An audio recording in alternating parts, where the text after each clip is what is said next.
Mesdames, Messieurs, bonsoir et merci de prendre le rendez-vous du magazine Les Mecs qui parlent. Les Mecs qui parlent, c'est deux rubriques. Première rubrique, le journal.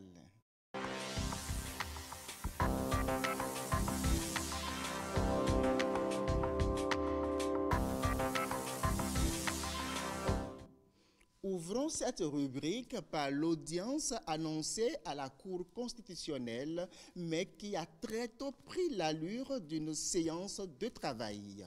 Quelques membres de l'opposition politique sont allés rencontrer le président. Leur objectif, s'enquérir des dispositions que prend la Cour dans le cadre de l'organisation des prochaines élections. Le compte-rendu, c'est à travers ce reportage.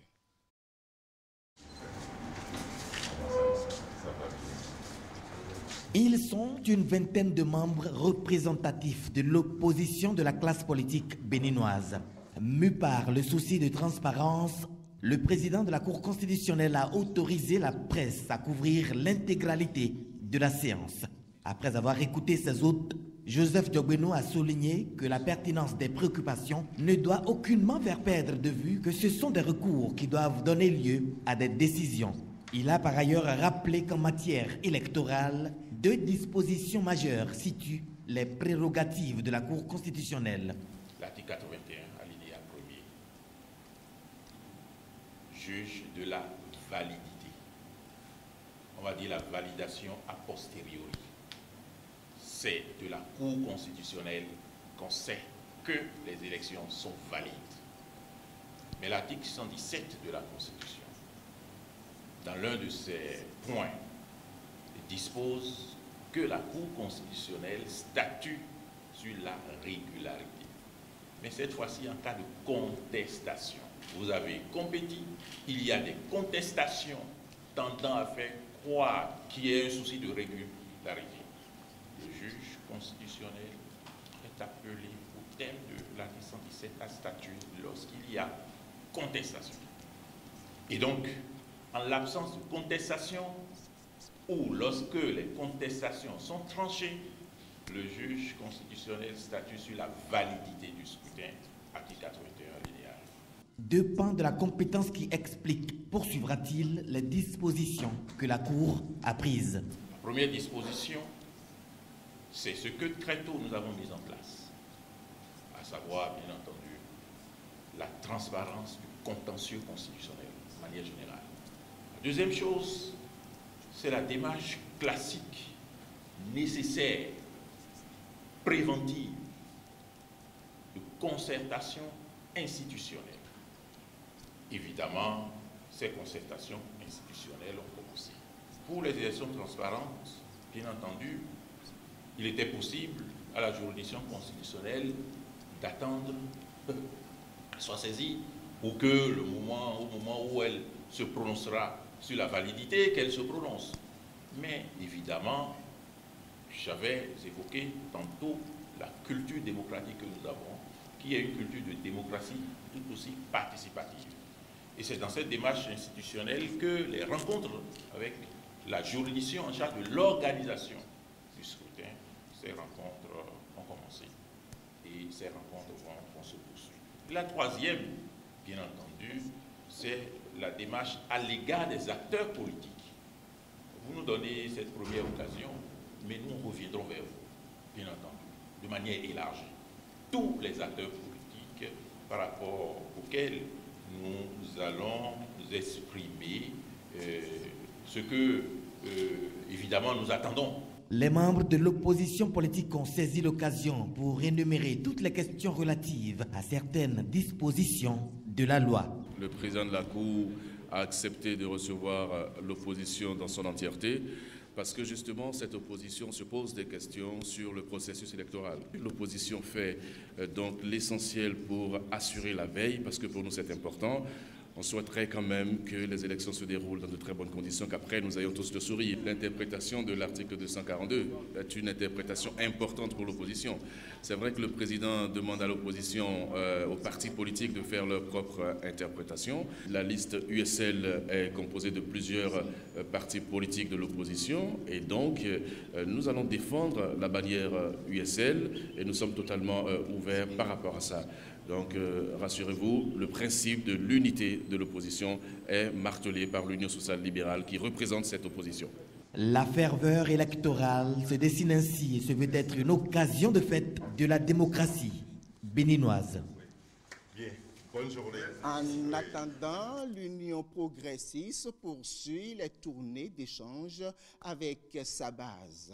Des membres du bureau politique de ce bloc ont rencontré le militant de Porto Novo. Ils ont entretenu sur la gouvernance à l'ère de la rupture. Ils ont surtout mis l'accent sur les réalisations obtenues dans le programme d'action du gouvernement. Reportage. Le premier temps qui sera marqué par du projet de société du candidat Patrice Talon au programme d'action du gouvernement. Séance d'échange sur la gouvernance à l'ère de la rupture. Tout part du projet de société du candidat Patrice Talon, indique le conférencier. Le rappel du contenu du PAG, notamment ses 45 projets phares et les réformes institutionnelles. Le public a également eu droit au concret, le PAG sur le terrain. On va citer l'effectivité de la réforme de la police républicaine pour une meilleure sécurité. Tout le monde s'en convainc aujourd'hui. Le cadastre pour sécuriser le foncier, que déjà à partir de l'Internet, lorsque quelqu'un vous propose la vente de sa parcelle, que vous puissiez identifier le véritable propriétaire. La mise en place du fichier unique pour le traitement des payes. Les fonctionnaires en savent quelque chose. Il suffit d'aller sur le net et vous avez votre fiche de paye. Et donc, vous pouvez communiquer ça à qui vous voulez. La mise en place d'un système de concours transparent, il faut le dire, l'arche et son fondement et son financement bouclé. Nous avons ensuite le découpage territorial en 12 départements. Je citerai également la réforme du système partisan, oui. Partage avec un public qui veut en savoir davantage sur les réalisations du gouvernement. Les initiateurs envisagent de poursuivre l'œuvre. Nous allons poursuivre ici et là pour que véritablement tout le peuple se mette au même niveau d'information que nous, parce qu'il y a beaucoup de non-dits et le mensonge et l'hypocrisie gagnent un peu trop le terrain dans notre pays. Et je voudrais finir en demandant à tout le peuple, à mes frères, à tous les camarades, à tous les Béninois, de se mettre au travail. Nous sommes venus pour sensibiliser la base, pour parler de des actions du gouvernement. Je suis satisfait donc, du débat. Le débat était franc, c'était un peu rude, mais c'était franc. Ils sont partis, je pense, et soulagés. Nous sommes en train de surfer sur beaucoup de leviers pour pouvoir tenir pour la bataille. Je pense qu'il y a de bonnes perspectives. Nous croyons en ce que nous faisons et nous sommes sûrs, tel que, comme nous l'avons annoncé tout à l'heure, que l'Union progressiste va s'en sortir avec 42 députés au moins. L'assurance d'aborder les prochaines échéances avec sérénité au sein de l'Union progressiste. Le ministre Serge Arissou, membre du bureau politique du Parti républicain, est allé présenter ses vœux de nouvel an aux militants et sympathisants de l'organisation de la 20e circonscription électorale. Faisant d'une pierre deux coups, Serge Arissou leur a aussi présenté le Parti républicain. Reportage. Un week-end chargé pour le ministre Serge Arissou et sa suite, décidé à porter les couleurs du Parti républicain aux confins de la 20e circonscription électorale. Après les séances de restitution du congrès constitutif de l'organisation du 8 décembre dernier à Parakou et la série d'échanges avec les militants et sympathisants dans la 19e circonscription électorale, ce membre du bureau politique national du Parti républicain se lance à l'assaut de la 20e avec pour cible privilégiée les femmes et les jeunes. Et la jeunesse de Beaunois choisit le bloc républicain Parce que tout d'abord, on ne peut pas dire aujourd'hui que tous les jeunes doivent aller nécessairement à la fonction publique. Et la majeure partie des jeunes de Bonou aujourd'hui ont appris quelque chose, savent faire quelque chose, mais ne trouvent pas à faire. Et pour cela, les initiatives privées qu'on peut développer, l'entrepreneuriat agricole qu'on peut développer pour pouvoir occuper ces jeunes, je pense que c'est la majeure préoccupation, la plus grande préoccupation des acteurs du bloc républicain. Et c'est à cause de cela que nous nous allions derrière eux pour pouvoir vraiment relever ces défis-là au niveau de notre commune. Un bloc dont les membres de l'instance dirigeante ont fait le choix de l'unicité dans l'action pour plus d'efficacité. L'organisation voudrait suffisamment tuiler son moteur pour le grand combat d'avril 2019 sans être encore en campagne électorale. Mais nous sommes en train de passer d'abord pour dire les préalables à la population, leur expliquer ce que c'est que le bloc républicain, comment il est constitué, de qui il est constitué, quels sont les différents membres et quel va être le fonctionnement. C'est l'objet de notre déplacement en ce moment et tout se fait dans l'union. Le bloc républicain est un bloc unique. Il s'agit d'un seul bloc. Et tout ce que nous allons faire dans ce bloc, dans la 20e circonscription, ce serait dans l'amour, dans la fraternité et dans la convivialité. Outre les séances de restitution assimilables à des porte-à-porte, les leaders des partis républicains promettent d'organiser sous peu un meeting à la faveur duquel des stratégies de conquête de l'électorat vont être définies. La Banque arabe pour le développement économique en Afrique, BADEA, redynamise ses relations avec le Bénin. Une délégation de cette instance partenaire au développement du Bénin a foulé le sol béninois. C'était ce lundi 21 janvier. Reportage. En fait, nous sommes venus pour une mission d'évaluation du projet d'appui des deux universités thématiques, à savoir l'Université nationale d'agriculture de Porto Novo et l'Université de sciences et technologies d'Abomey. Ces universités seront dotées d'infrastructures pédagogiques et administratives pour augmenter la capacité d'accueil des étudiants. C'est le fruit, bien le résultat de la dernière visite de notre directeur général de la BADEA en juillet 2018, et qui a promis à l'époque d'accompagner le gouvernement béninois dans le cadre du plan d'action du gouvernement, plus particulièrement dans le secteur de l'enseignement supérieur. Et parallèlement à ça, on est venu encore pour voir la situation en cours des projets financés par la banque. Cette mission se situe d'une façon générale dans le cadre de la redynamisation de notre coopération avec la BADEA et au-delà de la BADEA avec les fonds arabes qui constituent le groupe de coordination. C'est une dynamique voulue par le chef de l'État, c'est lui qui l'impulse.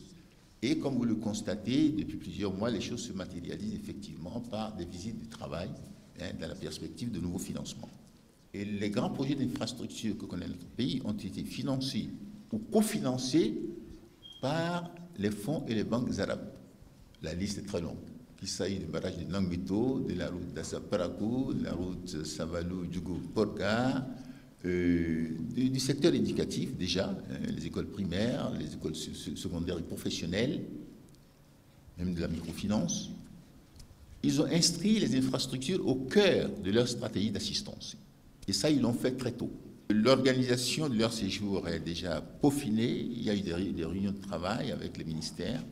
Et donc, nous avons la certitude que leur séjour sera couronné de succès.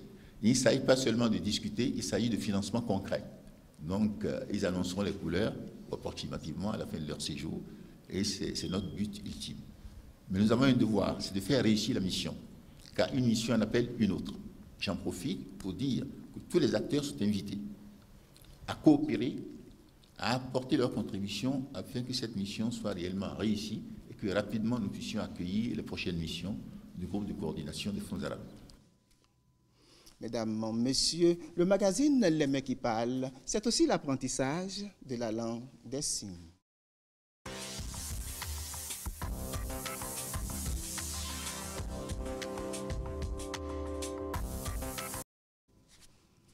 À la dernière évaluation, nous avions fait comme ceci.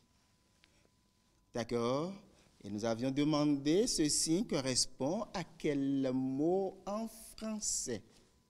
Et vous avez répondu, vous étiez nombreux comme d'habitude, je vous dis merci. Mais quelle est la réponse juste? Quelle est donc la réponse juste? La réponse juste, elle a été validée par la régie. Vous l'avez sur votre petit écran. Électeur. D'accord? Électeur. Merci à vous. Et pour le compte d'aujourd'hui, nous allons faire de notre leçon du jour une préoccupation de quelques téléspectateurs qui ont demandé à savoir comment est-ce qu'on signe, n'est-ce pas, les départements, qu'ils veulent savoir comment est-ce que, en langue des signes, n'est-ce pas, on désigne les départements du pays. Voilà. Et c'est à cet exercice que nous allons nous atteler pour la leçon de ce jour. Évidemment, nous n'allons pas tout citer. Nous allons commencer et, fonction du temps, nous verrons ce qu'il faille faire. Et quel est le nom du premier département que nous allons étudier pour le compte d'aujourd'hui? Avec la collaboration de la régie, nous allons demander le nom du premier département assigné. Alibori. Merci, réalisateur. Alibori. C'est un des départements de notre pays. C'est bien ça. Voilà. Et il y en a combien? 12. Voilà. Alors aujourd'hui, nous allons apprendre à signer Alibori. D'accord? Mais quel est le signe de Alibori? Oui, le signe de Alibori. Aucune idée? Observez donc, fait, très chers téléspectateurs. Alibori, je retrouve A. Observez faire. D'accord? Je retrouve A, que je tourne à ce niveau et A prend cette position. Regardez A au début, A était comme ceci placé. D'accord? Mais je fais comme si je voulais essuyer, n'est-ce pas? Voilà, très bien. Donc je fais comme ceci et je finis avec A. Mais A ayant cette position. Voilà. Donc je fais comme ça. Alibori. Voilà. Il faut que ça tourne jusqu'au niveau de la bouche. Oui, des deux lèvres là. N'avancez pas vers le nez. Non, là. Voilà, c'est bien ça. Donc on y va. Voici le signe de Alibori. Ensemble, donc, très chers téléspectateurs, en position, je suis là et je fais comme ceci. Alibori. Voilà. C'est le signe de Alibori, ça. Le département de l'Alibori. Voilà. Donc, Alibori. D'accord? Alibori. Voilà donc ainsi signé le nom, n'est-ce pas? Alibori, en langue des signes. Et nous avons aussi un autre département que nous allons étudier. Atakora. Là, nous sommes partis par ordre alphabétique. Hein? Atakora. Oui. Atakora, selon vous, toujours A. Aucune idée? A, au niveau de la tête, et qui descend vers l'épaule. Voilà. Retrouvez donc A, qui est là, d'accord, et qui descend là. Voilà. Atakora. Atakora. Voilà. C'est le signe de Atakora, ça. Atakora. Voilà. Atakora. Une fois encore, Atakora. Ensemble, notre cher téléspectateur, sillons le département de l'Atakora. Atakora, là, et je reviens là. C'est le signe de Atakora. Nous avons donc appris à signer, n'est-ce pas, Alibori. Nous avions fait comme ceci. D'accord? Alibori. D'accord? Atakora. D'accord. Il nous faut aussi un dernier pour le compte de ce soir. Alibori, Atakora, Atlantique. Quel est le signe de Atlantique, le département de l'Atlantique? Observez, fait, très chers téléspectateurs. Je suis là avec A, d'accord? Je fais ce cercle, je termine par T, puis vient L. Donc, ça fait 3 mouvements. Le premier mouvement, c'est ceci, TL. Donc, j'ai ATL. Je pouvais dire ATL, mais là, il y aura confusion. D'accord? Mais le A, ça prend la forme de arrobase, si vous voulez. Voilà. Donc, A comme ceci, T et puis L. Atlantique. D'accord? Ensemble, maintenant, très chers téléspectateurs, en position, retrouvez A. Nous tournons A comme ceci, et puis top, T, et enfin L. T, L. D'accord? Nous avons A que nous tournons comme ceci, T, L. Ensemble maintenant, très chers téléspectateurs, on y va en position A. Tournez votre A en finissant, vous attrapez T qui finit par L. D'accord? Atlantique. Voilà. Atlantique. Le département de l'Atlantique. Donc, nous avons étudié le nom de 3 départements. D'accord? À savoir Atakora. D'accord? Alibori. D'accord? Atlantique. Ce qui est sûr, chacun se retrouvera à travers les 12 départements et chacun pourra retenir au moins le nom d'un département, sinon que nous avons pour devoir de retenir comment est-ce qu'on signe les 12 départements, parce que nous allions échanger avec les personnes handicapées auditives. C'est bien ça. Alors nous avons donc, nous retenons que nous avons appris, n'est-ce pas, pour le compte de ce jour, comment est-ce qu'on signe, n'est-ce pas, Alibori. Atakora. D'accord? Atlantique. Évaluons. Et ce qui nous permettra de savoir si nous avons gardé quelque chose. Calepin, stylo, c'est parti. Ceci correspond à quel mot en français? Je reprends pour vous, très chers téléspectateurs. Ceci correspond à quel mot en français? 3e et dernière fois, ceci correspond à quel mot en français? Réponse à envoyer au 97 08 58 26. Mesdames, messieurs, c'est la fin de votre magazine préféré, Les Mains qui Parlent. Merci d'avoir été là. Portez-vous bien. Bon week-end et au revoir.